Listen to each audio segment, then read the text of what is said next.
Hi friends, welcome back to vena 777. నా ఛానల్లో చూస్తున్న వాళ్ళందరూ ప్రతి ఒక్కరికి నా ధన్యవాదాలండి. ఇంకా నా ఛానల్ అయితే చాలామంది సబ్స్క్రైబ్ చేసుకుంటున్నారు, వాళ్ళకు కూడా చాలా థ్యాంక్ యూ అండి. Thank you so much. ఇవాళ ఏంటంటే చేపల కూర అండి. చేపల కూర చాలా స్పెషల్ అన్నమాట. మా ఇంటికి పెద్దవాళ్ళు వచ్చినారు, వాళ్ళ చేతులతోనే చేశారన్నమాట. ఇది పెద్దోళ్ళ నాటి కాలం నాటి చేపల కూర అండి. చాలా టేస్టీగా ఉంది, చాలా బాగుందన్నమాట. నేను ఆ ప్రాసెస్ ఏంటో ఇప్పుడు నేను మీకు చూపిస్తాను. ఓకే నా ఫ్రెండ్స్, చూడండి.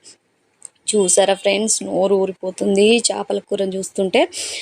ఈ చేపల కూర రెడీ చేసుకోవాల్సిన దానికి కావాల్సిన పదార్థాలు ఏంటంటే నేను ఇప్పుడు చెప్తాను. కానీ ఇది దేంట్లోకి బాగుంటుంది అంటే అన్నం కానీ రాగి సంకటి కానీ వాటిలో దేంట్లోకైనా చాలా బాగుంటుంది ఫ్రెండ్స్. ఇది మనం చూస్తేనే మనకి నోరు ఊరిపోతుంది కదా. చూడండి ఎంత బాగుందో కలర్ఫుల్గా.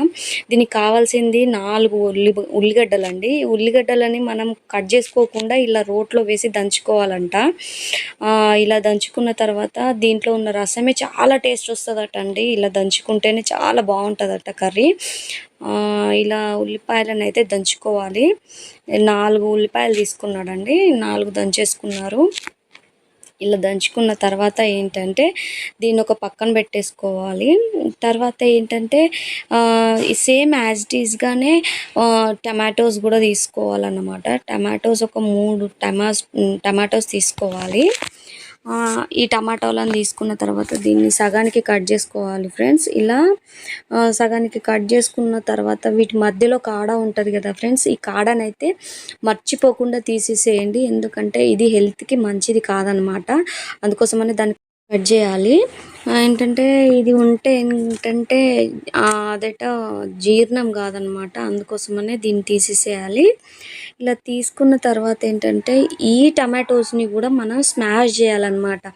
ఇది మిక్సర్లో కానీ దేంట్లో గ్రైండ్ చేసినా కూడా టేస్ట్ ఉండదండి. అందుకోసమనే మనం ఇలా రోట్లోనే దంచుకుంటే చాలా బాగా టేస్ట్ వస్తుంది. కాబట్టి మనం ఇలా మనం గ్రేవీ టైప్లో దంచేసుకోవాలి కచ్చపచ్చగా. ఇలా కచ్చపచ్చగా దంచిన టమాటోస్ని అయితే పక్కకు పెట్టేసుకోవాలన్నమాట. ఈ ఈ టమాటో సూప్ అనేది చాలా మంచి టేస్ట్ వస్తుంది మన ఫిష్ కర్రీలోకి. ఇలా పక్క పెట్టుకున్న తర్వాత ఏంటంటే మనం కొంచెం ఒక చిన్న బాలంత సైజులో ఉన్న చింతపండుని అయితే తీసుకోవాలి. ఈ చింతపండుని మనం డైరెక్ట్ వాటర్లో కాకుండా వేడి నీళ్ళలో వేస్తే ఏంటంటే తొందరగా నానిపోతుంది అన్నమాట. అందుకోసమనే మనం కొన్ని వేడి నీళ్ళు అయితే పోసుకుందాము. ఇలా కొన్ని వేడి నీళ్ళు పోసుకునేసి నానబెట్టేసుకోవాలి. కొంచెం సేపు తర్వాత అది నానుతుందండి.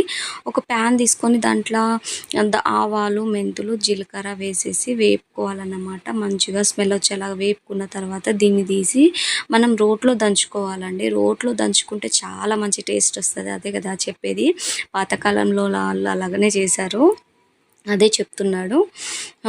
ఇలా దంచుకున్న తర్వాత ఏంటంటే దీంట్లో 4 వెల్లుల్లి రెబ్బలు వేసుకోవాలి.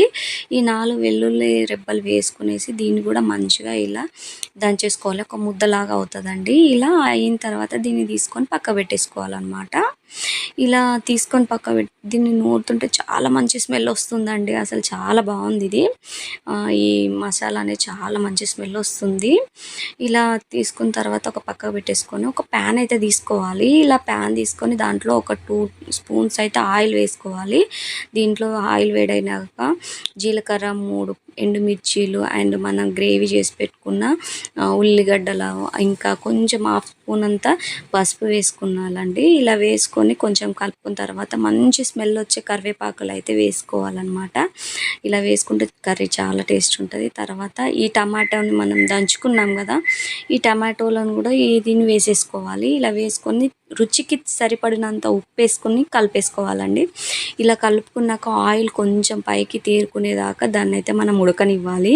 ఇలా ఉడికిన తర్వాత మనం ఒక 3-4 స్పూన్లు మనం ఎలాగైతే తింటామో కారం, దాన్ని బట్టి మనం కారం అయితే వేసుకుందాము. నేనైతే 3 స్పూన్లు అయితే వేసుకున్నాను. ఇలా 3 స్పూన్ల కారం వేసుకున్న తర్వాత మంచిగా ఆయిల్ అనేది ఇలా పైకి పేరుకుంటుందండి.